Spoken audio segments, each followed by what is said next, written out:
thank you for tuning in to SellEton Scales. Today we're showcasing our T-strip and T-grip moldings. As you can see, we have two different kinds. This is the T-strip. It is about 4.5 inches in width.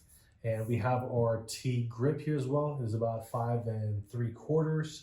The height on both of them is roughly about 2 inches, and thickness is about also 1/4 inch. Of course, on the T-grip, it's a little bit wider. And these are used to protect scales from seeing trash, debris, or dust if you're putting them in ground.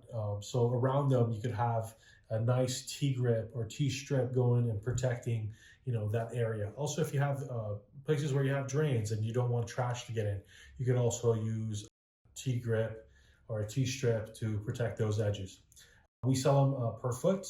We also sell them in bundles such as 10 footers, 25, 50, 75, and 100.